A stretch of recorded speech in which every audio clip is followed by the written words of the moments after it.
it's just too late in the game for Fnatic to try and kill Larssen. Larssen is the best team-fighting mid laner in the LEC right now. You have to hit him early. They failed to do that, and here they go again. I mean, goodbye, self-made. Hello, this is Rogue mid laner Larssen, also known as Ginger, and this is my Azir guide.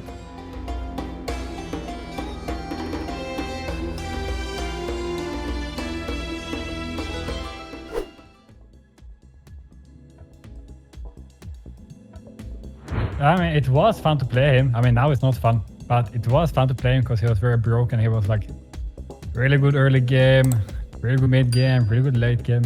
So he was good at all stages. I mean, now he's not though. So now he's kind of in the dog shit.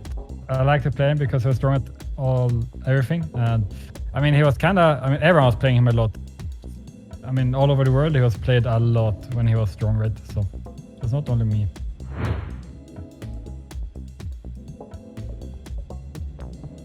I mean, he should have a good lane matchup.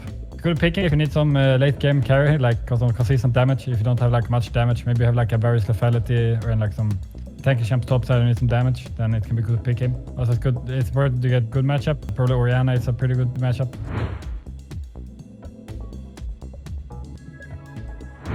The best way to lane is to auto the minions a lot to get push, and then you Q auto enemies. Just perma every time Q's up, you Q auto with Comet. Very important to go Comet, I think, and Q auto them. And it's also very good to have Sheep Shot in your second rune, which is Domination.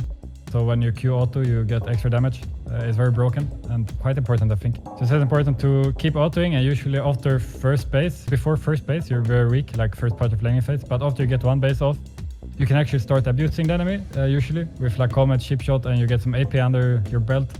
Then you can actually start abusing people if you're Q auto, and you can start winning pretty hard, I think. That's a strong point. And then you just go from there, then you scale well, and you can look for some cool ult plays, like flash ult is usually very good.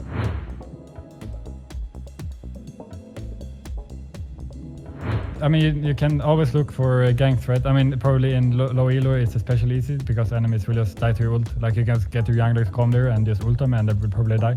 But if the enemies are too good and they actually respect your ult, which I don't think they will, then just, as I said, you Q auto them down, you Q them down, you poke them down, and then you can just bully them and sit under the tower, get plates, make your jungler get Herald, which I think is very hard in low elo probably. But if they get Herald and use it mid and you get first tower, then you're very broken.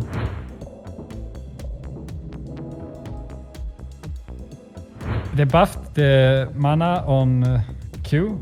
So it takes less mana, so you actually don't need that much mana anymore as you needed before. So I think you can go, usually I went Comet and Inspiration and Biscuits because you needed a mana in Biscuits. But now I don't think you need a mana, so you should really go Sheep Shot, probably Eyeball Collection in second room page, and first room page should be, or like first rune should be Comet, Mana Flow, Absolute Focus and Scorch. Probably Eyeball Connection in low elo, otherwise I'll go to Ghost Power. All these runes like Sheep Shot, Scorch, Absolute Focus, Comet there is very good in lane, and it can make you abuse enemy laner.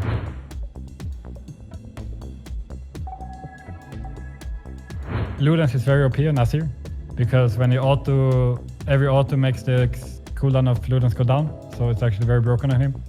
But if enemies has like 3 full tanks, then you can go Landis, I guess, but that doesn't happen much in lower elo, I think. So Ludens very broken on him. And then I think Nashor's is a bit of a bait. You should probably go into Banshee, Sonya, or Cosmic Drive. I think Cosmic Drive is very good. I tried it recently because you get your W attack speed very fast. So you actually have a lot of attack speed and you can perma use Qs and Ws.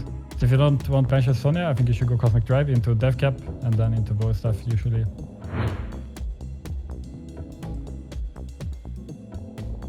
Teamfights is pretty simple. You can just auto enemies down, or if you want to make a big play, you can look to EQ in and ult enemies. Usually it's very good to EQ in and flash behind the enemies with ult, because usually they will react to flash when you jump on them. So they will like flash backwards, but then you already flash behind and you just get them and they get fucked. If your team doesn't have a lot of damage, you should probably not go for a big play because they might not be able to follow up because you will probably die if you go in. So you should probably just play safe and auto attack the enemies. Just play it slow, just play it slow. But if your team is strong, you can definitely go for a big play like flash ult.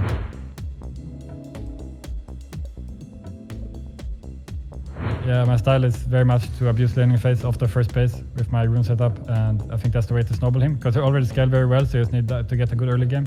You can farm very fast and play aggressive styling because you're usually very safe. If you can put up a tower, you have your EQ and ult, so you're usually very safe. So you can play a lot on side lane and farm up.